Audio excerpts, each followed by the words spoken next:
Welcome back to Life, Love, and Real Estate. As always, I'm your host, Daniel Palmer, joined by my much better pod half, LaCressa Morrow. How you doing, LaCressa? I'm great. How about you? It's a beautiful day. Man, absolutely beautiful outside. The weather here in Atlanta has finally turned. We are, as always, happy to be coming to you, be it iTunes, Spotify, YouTube, wherever you get your favorite podcast for absolutely free 99. Make sure you do us a huge favor and subscribe so you don't miss any of the knowledge that we're going to bring to you guys every time we step in front of these microphones.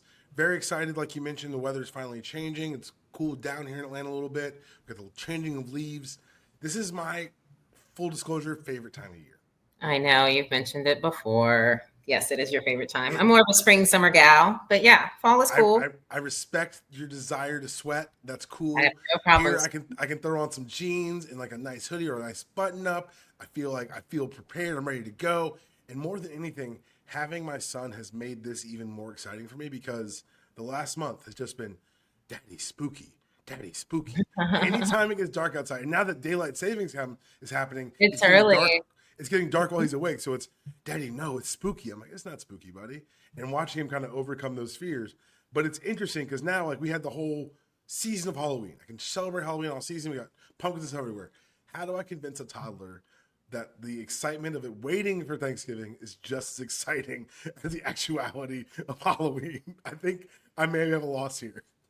Yeah. Well, he's too young to start savoring the food that's going to come for Thanksgiving. So as he gets older and he starts having his Thanksgiving favorites, then it's going to be one of those things that you look forward to. Like I have a whole list in my head of everything that I'm having for Thanksgiving dinner Oh already. yeah, So yeah. it's that time. It's traditions, and again with Matthew, now he's starting to remember things. Like Ah, as we're recording this today, we told him yesterday, like you're gonna see Granny tomorrow. You're gonna see Granny. The second he woke up this morning, no, no, Mama, I want Granny. I'm like, look, buddy, we told you oh, you'd see her today. We didn't tell you what time. So he time is now relative. now I'm being held accountable by my child, which I was Yeah. not. I did not sign up for. I didn't want another boss. I've got one. Hmm. But it's Very. exciting because we get to fold him into the traditions and kind of the time of year. And is there anything, like you said, you've already mentally prepared and kind of envisioning what you're going to be feasting on in a couple weeks? What is Absolutely. your favorite part of this time of year? I love everyone just hanging out and eating. I come from a family that feeds people. We've always fed people. We get together and feed each other. So I love being a space where people can come, especially, living in Atlanta. A lot of people are transplants and they don't Yeah. get a chance to make it home for the holidays and they don't have local family. So you have your chosen family per se. So I always host a Friendsgiving because I'm generally here. My mom and sister will come up. And so usually about like 5 to 12 people come over, depending on the year and people traveling. So I look forward to that, hanging out with people, chilling out, vegging out, eating, having conversations, laughter, all of that. It's like paradoxically the thing we both love most about our jobs Yeah. because we love connecting with people. We love like hearing their stories and being a part of their stories. And this is literally the season for that. It's the season Hmm. to slow down, to spend real time with people. We're doing Yeah. this like sales training thing for in our office right now. It's fantastic. Lots of great tools to take us into 2026. But one of the things that they emphasize is you want to build the connection with your clients as quickly as possible and as deep as possible. And those seem like they don't go together, but it's amazing how much of the things they're telling us are things that you and I have already talked about just being a decent like partner and friend and Crazy. participant. It's like be an active listener, make sure you're actually invested. Don't just listen and wait for your turn to talk. It's like, oh, these are things. It's nice to have a formalization of the things that we already say that matter to us. The things that we Yeah. already do. It's nice to have someone say, "No, you're right. Just maybe you in this format you do it different ways, but like it's very very reassuring." It is. I mean, it's always those reminders. It's so interesting because we're at this time too where we're doing a bunch of business planning, right? As Mm-hmm. realtors, as lenders, everything is about 2026. What are you going to do for Yes. 2026? Reviewing all your numbers for 2025. What were your goals? Yes. And all of that is wonderful and great. I also just want to close out this damn year and not have to put so much investment in what next year is supposed to be like, because every year there's so many twists and turns and bumps and bruises, and everyone's excited about the new year, and I'm always excited about the new year. Right. And then something goes down by the end of January and everyone's like, this year is going to be trash, right? Like every last couple years that has happened, right? 2 years ago or 3 years, it was like Kobe, and then it was before that it was COVID. And then last year it was something else. I can't even remember exactly what it was, but there's something that slightly monumental happens that people are like, screw this year. Like this year is going to be trash. I think you're 100% right, because it's that impetus to be like, I'm ready. I'm excited. Here I go. I'm on this almost like a unicycle. I'm riding a unicycle. I'm really excited for January. The slightest twig gets in the way. Like, throw the whole unicycle away. This whole experiment was a mistake. I never should have left my house. This is why we don't do things. Like, it's, excuse me. It feels like we're really like ready. Like, yes, nominally we're ready to sprint into the next thing, but that little bit of adversity that throws off our path, our mojo, can really throw us for a loop. Man. Which is why I do kind of enjoy, sicko of me, the planning for next year, because it allows me to really lean into the together time without having any anxiety. Like, I know that I can't control tomorrow, but I can prepare for it. I can't say that things are going to go exactly how I want them, but it's nice to have a plan. It's nice to have an idea. And that way, when you have those quiet moments, it's not creeping in your head of like, did you do enough? Are you really ready? Are you as ready as you think you are? February Are you 1st, and I'm already behind. I'm already behind. I can't believe I haven't made this goal already. It is amazing how we drive ourselves crazy. And I believe in production. I believe in wanting to do better next year than I did this year, numbers wise, client wise, all of that stuff is great. I'm in coaching. And so one of my coaches, and I can't remember who she was quoting, but she talked about the fact that we tend to measure our lives, especially in this lovely capitalistic society that we live in. We tend to measure our lives by the amount of money we make, about, how many goals we accomplish, how many awards we received, how many initials are behind our name. And she's like, the real way to feel like you've accomplished something is how much you've grown in that year. What lessons did you learn? What things do you not want to take into the next year, and build on the things that you were doing in the previous year? That's how I like to approach the new year. It's about my intentional goals in a sense of who I want to be next year as a human being. And then along with that, production is going to come along the way. The clients are going to come along the way. Like, I have that faith to know that I'm going to attract my people. Is it going to be the 50 people that I wanted? It depends on how hard I want to work. Am I possibly doing like 25 and being okay with that? I'm allowing myself as I get older to have the flexibility within the measurements that I want. But most importantly, no buts. Most importantly, I want to make sure that I've continued to grow as a person. Like, am I handling things better than I handled things last year in the same exact situation?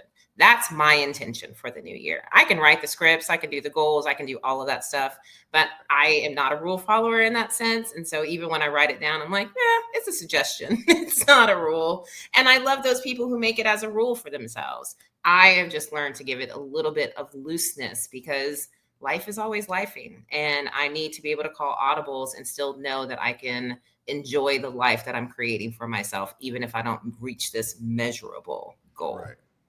I think that's really like what you said. I was approaching the same idea, but from a different perspective, because for me, it's the same way. The old saying, comparison is the thief of joy. When you start looking outside yourself for validation or for recognition, that's when things get kind of hairy. But I think you're right. If you can say, hey, am I growing as a person, which will bleed through to all the aspects of your life. One of my favorite things I ever got told by a therapist was, lead with your values so that everyone can see you clearly. And I think that this year for me has been an exercise in that. And just working on and determining like how I want to enter a room and how you want to be perceived when you enter that room. And so once you have that kind of cemented and in place and empowered, it's amazing the things that you attract. You said beautifully, you'll find your people, which more to the point means your people will find you, because you are a beacon. Like, just speaking strictly to you from the 2 years I've known you, you're a light. You walk into a room and people notice LaCressa Morrow. Like it is, I say your name to someone who knows you and their eyes light up. Like that is the impression that you're leaving Kind on of. people without you even like, and I'm sure there's effort. I'm not saying you're not trying at all. I am saying that it's an easier effort, easier lift when it comes naturally. If you told me to Yeah. go hit home runs left-handed, like I'm right-handed, guys, like that's not they're not asking for things I can do. But if you say, hey, we're just gonna hang out with Daniel and see what he does and see how he interacts with people, I know confidently that I carry myself in a way that hopefully someone will say that same thing about me one day where it's, oh, you left an impression without even knowing you did it. Yeah, no, I think that some of the best judges of character outside of what people say and how they perform in front of you and how they show up in front of you is not just who they choose to surround themselves by, right? Because that is a choice. I choose to put you Right. in my life and stay in my life and nurture that relationship. But the people that you may not gain absolutely anything from, right? How do they respond to you in a room? Not the people who know you and heard you and all of those things, but the people who are just getting that impression of you. You know, what is that about you that makes them want to get to know you a little bit more, right? And also remember when you leave the room, it's not just walking in the room, right? Because there's a ton of Right. people who Ooh, walk well in the room said. and get your attention all the time based on how they dress, based on how they look, their cool haircut, their tattoo, their whatever that is on the outside. It's do I remember you after you've left the room? And that's what I like to be. Memorable in a sense of not in a sense of we had a great conversation, we had a great connection, we had a moment, whether it was 5 minutes or 10 minutes or 30 minutes or an hour.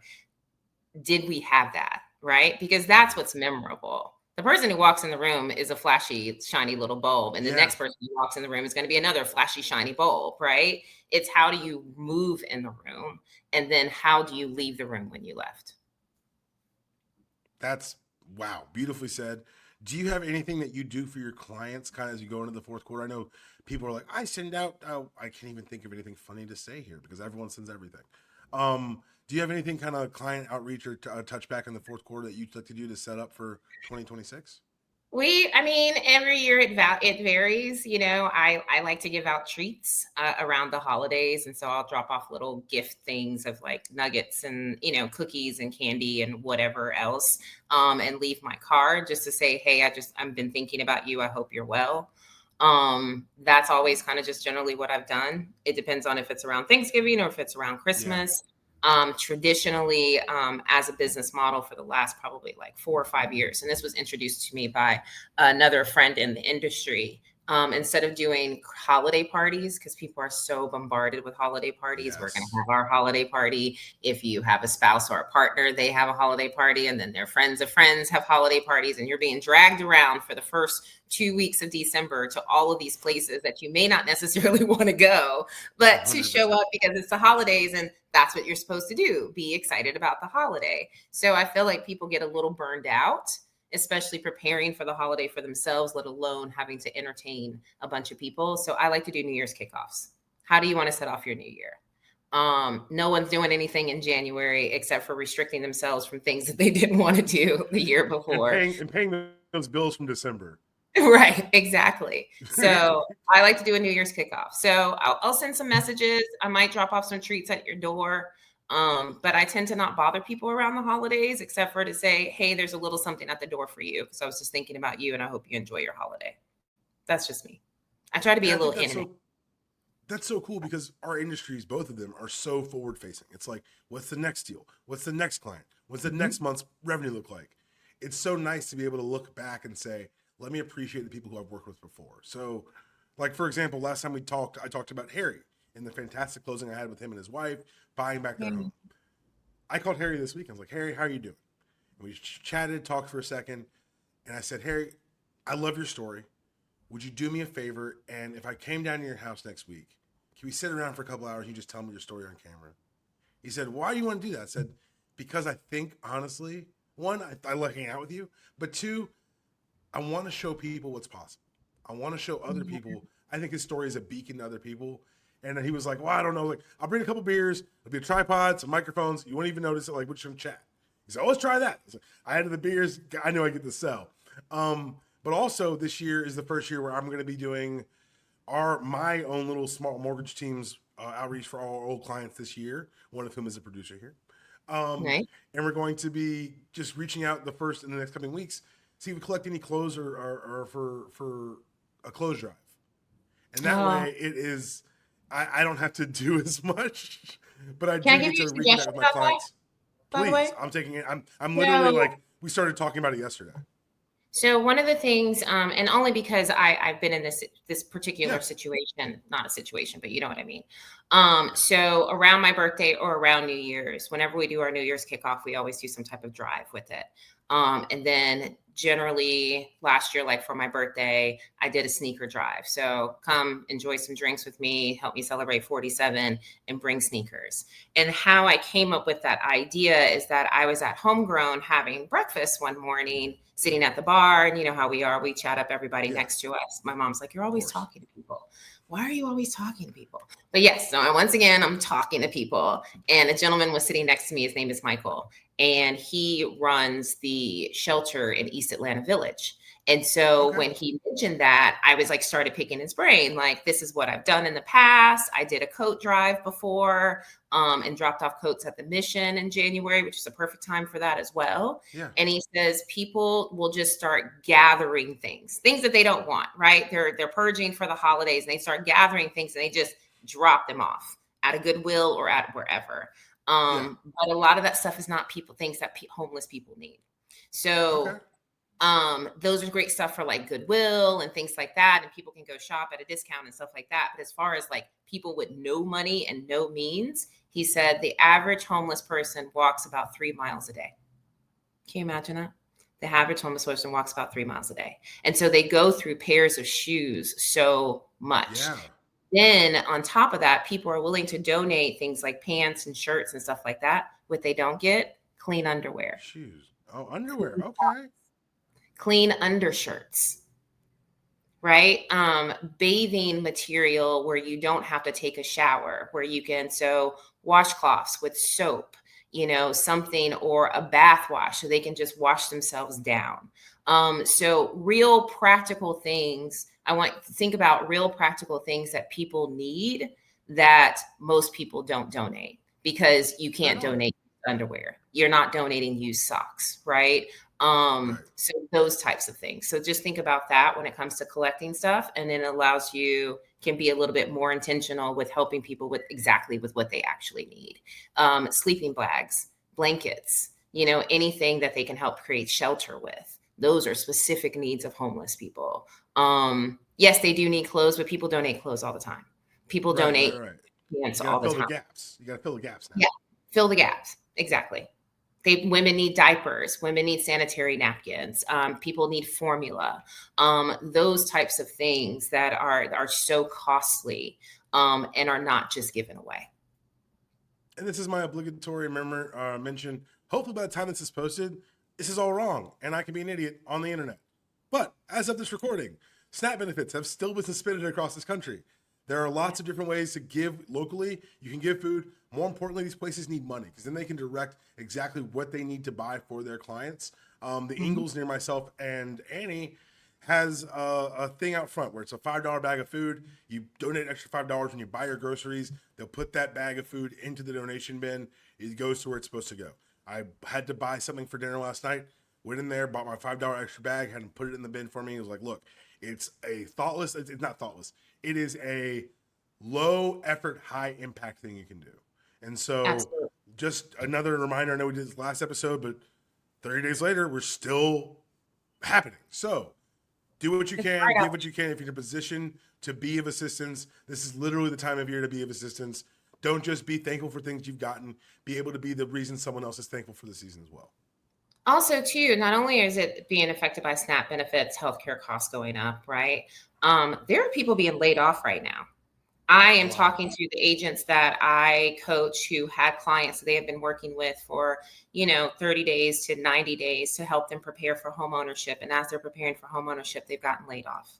So there is a lot happening to a lot of people right now. And around the holidays, people tend to be a little bit more giving. I also think around the holidays, people can tend to be a little bit more selfish and only think about their family and their needs, Very right? true. Atlanta has so many resources. The beautiful thing about social media is that the word is getting out there. I've been posting it on my story, all the different places that you can drop off food. They also need volunteers to help package food as well, to put packages together. So if you have free time, the community bank is always looking for volunteers. Always, every single day, they have open slots for volunteers. There are these places, APS is doing food pickups and food drop offs.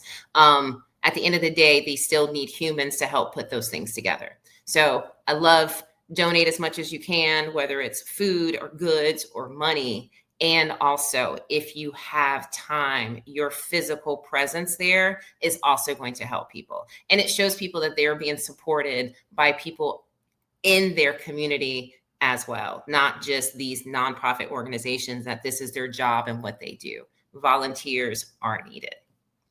100%. Well, you did talk about some of your people you're coaching and their clients Yeah. who are trying to get home ownership and things go left and right. What are you seeing kind of, and not just with them, but with yourself as you look at, I know that Avenue Oakland City, I want to put a spotlight on that because Yeah. affordable housing is a huge deal. Let's talk about it. Okay, so Avenue at Oakland City is a townhome community in Oakland City, Atlanta, which is just south of the West End. And it is a transforming neighborhood. So the Land Trust is a nonprofit organization that focuses on permanent affordability in the city of Atlanta. There are other different land trust models throughout other major cities. This has been our model here. It allows the land trust to buy land and to bank it until they are able to build affordable housing on it. And what we mean by permanent affordable housing, it means that the land trust works with private and public partnerships to raise funds to offset the cost of homeownership. The homes that I'm selling, the market value of the home is at a completely different price than what we are selling them for because of the capital that they raise to offset the price. So HUD sets income limits, sets pricing based on income limits in every single county in the country. Every April, after looking at the previous year, they come up with the socioeconomics within your community, within your city. So within Metro Atlanta, they set incomes, rental maximums based on income, and pricing maximums based on income. So if you make $50,000 a year, you should be able to afford no more than this amount of purchase in a home. It allows you to keep permanent affordability, but within the price point in which you work in, or within the income limit in which you work in. These are based on income maximums, not income minimums. You have to qualify for a conventional loan with specific preferred lenders, take a home buying session, which is through Zoom for like an hour, and get income qualified. And if you do that, you have access to $40,000 in down payment assistance, along with a discounted priced home, but the quality of construction is impeccable. And I want to just echo everything you just said. I believe in this stuff so much. I'm not a preferred lender. I can't lend in there with the affordable lending, and I still go over there and I help get the word out because it is such a great opportunity for people to have that first step into homeownership. Excuse me. Maybe break the cycle of renting in your family. I tell you Yeah. what, on Tuesday, I had a closing. Young lady was Congratulations. fantastic, wonderful, and talking to her agent, she'd been working for 3 or 4 years, and we're at the table and she's signing everything, and she's very nervous and very kind of like, I'm just making sure, and that's what you get with first-time homebuyers. I've worked with this woman for 60 days at the closing table at Crest. Yeah. I want to make sure I get it all right. I'm the first person in my family to buy a house. How fantastic. She never mentioned it the entire transaction. Ah, And to watch her get that, when she, again, this is a woman who, when I was asking for documentation, she had gone somewhere and gotten, she knew the questions I was going to ask before I asked them. She was so on the ball as a client. I was like, if you want a side gig, you can coach my clients. She laughed and she thought I was kidding. I was like, I will pay you on closed clients if you coach them to where my headaches are less because you did the right things. She wired her money 3 days early. She was very much like, I want to make sure she was crossing T's, dotting I's. And when she said that she was the first person in her family to buy a home, I had to like really like compose myself, be a professional, because I wanted to hug her and be like, you did it. You set your mind to something.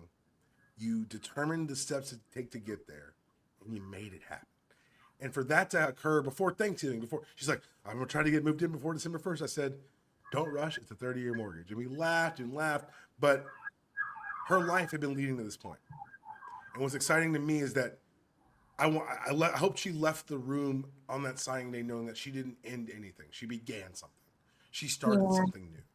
And so when I look at that in the season that we're in, and like we're rushing towards the end of the year, and everyone's in our, if you are someone who can hear the sound of my voice, and you say, Daniel, you idiot, I could never buy a house.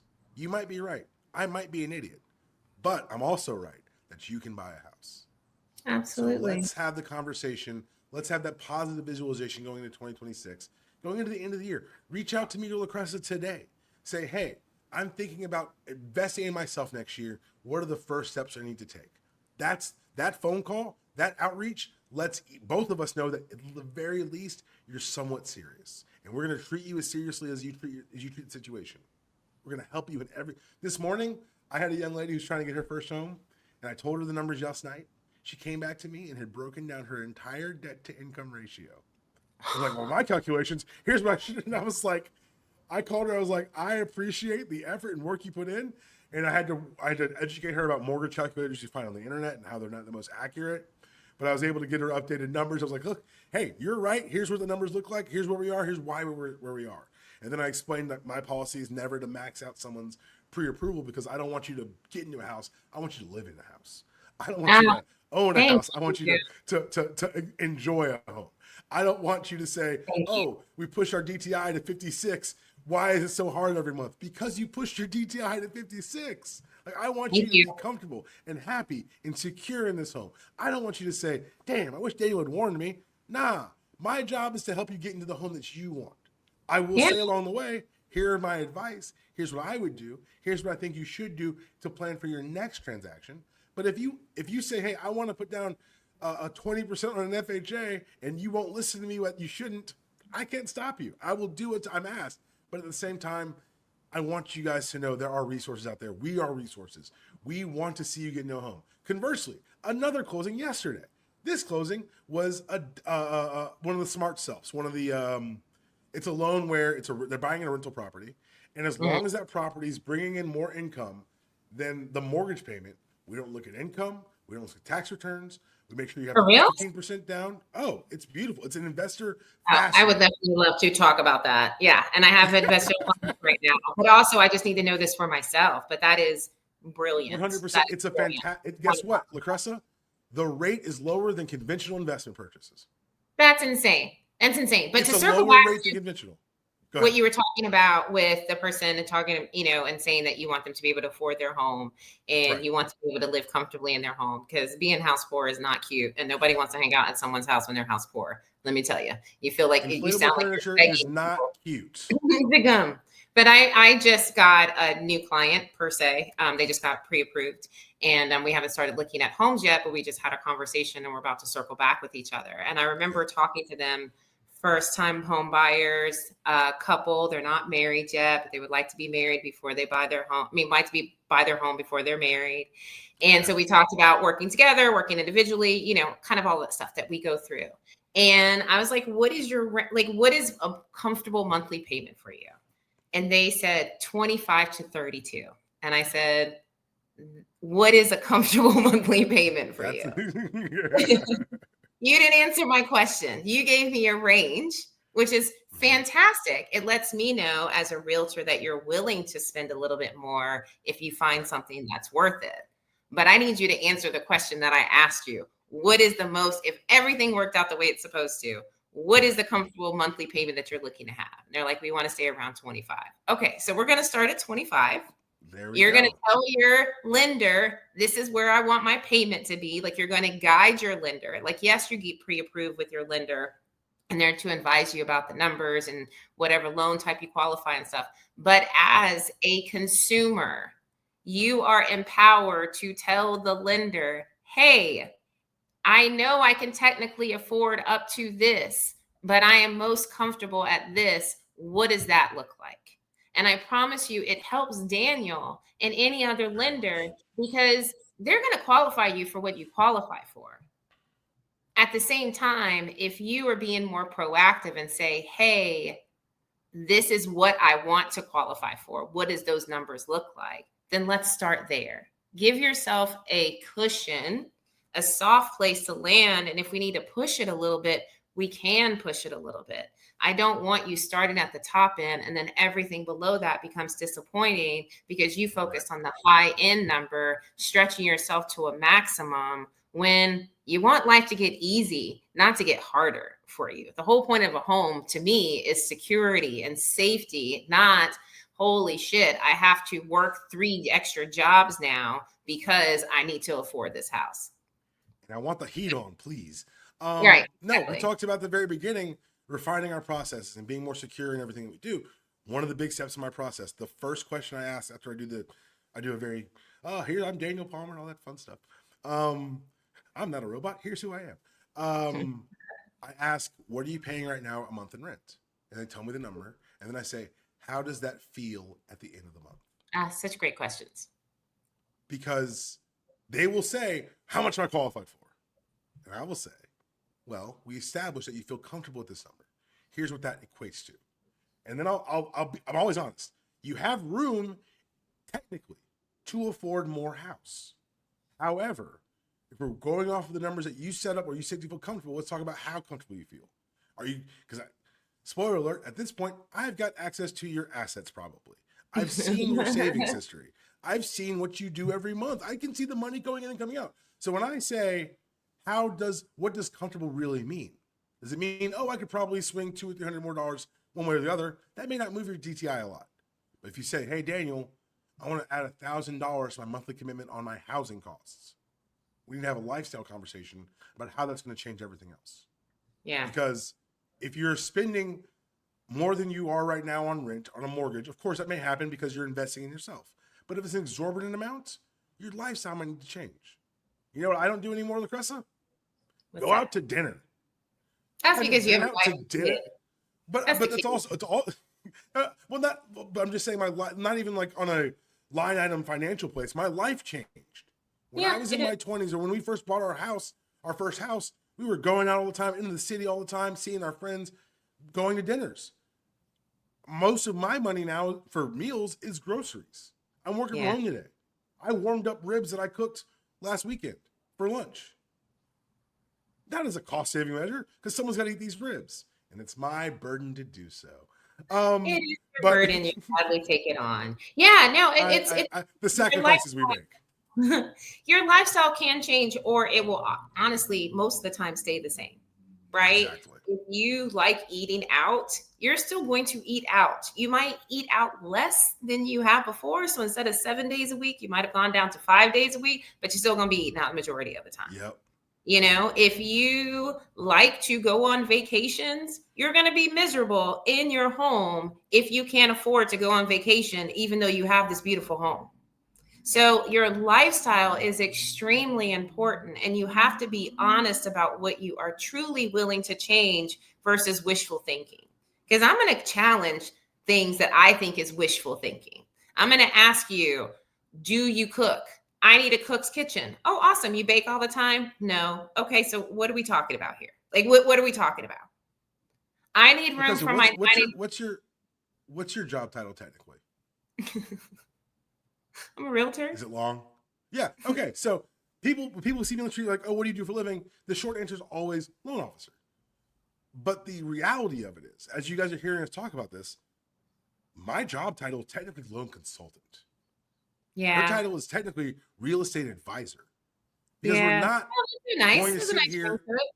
It's a nice ring to it, but it's a more encompasses what we actually do. I always joke with my realtor partners, I have the easy job. You guys are dealing with emotions and bathrooms and backsplashes and things that would never want to deal with. Me, I'm like, is the money there or is it not there? But at the same time, money there or not there, I'm going to have conversations with our clients and say, hey, here's where you're spending right now. Here's the delta into what you're looking to spend. how does that gap feel? This is a pretty big gap. How are we going to address it? Or do you feel comfortable saying, oh, I make enough? Or for me personally, just using my own lived experience, whenever we buy a home, we buy it using Susan's income for the qualification purposes. Because Absolutely. now we know that if we can just qualify with just her income, we're okay. Because I've obviously got a job. I think that is the golden rule. If you are a couple and you're going to have some lifestyle changes, right? If you want to have children, if you want to do those things, number one, you make the assumption that you still can go back to work or go back to work at a certain time. And I'm talking about from a woman's basis, right? Right. But there are times and things are changing to the fact that some people end up having to stay home. We are in the age group where people are having babies later in life, right? Which is called, the geriatric pregnancies, which I think is like above like 38 or something like that. No, it's above 34 because Susan was, that's rude. They said that to her and I was like, that's rude. That seems awfully rude. That's so rude. That is just so rude. At the same time, some women have to be bedridden, right? Because they have to. There are just things that are going to happen that, God forbid, in this crazy world and economy and how things are going in our world of politics, people are getting laid off all the time. Their job had been secure for 10 years, 15 years, 20 years, and now you're seeing things shift. So if you are a couple and you can qualify for the home that you want on one income, qualify for the home that you want on one income, especially if it's your first one. Can you get used to paying a mortgage first? Can you get used to being a homeowner and what that really means? Because it's more than just paying the mortgage. It is raking the leaves. It is clearing the gutters. It is updating your HVAC because you bought a home that was older, that's at the end of its lifetime. And shortly after you purchase your home, you need to drop $5,000-$7,000 for a new HVAC system, or for a couple $1,000s for a water heater, or whatever that is. Like, get used to what home ownership is before you overly. Or a squirrel gets in your attic. Or absolutely. I did a whole CE class on things that live in the attic. There's so many things that live in the attic. It's wild.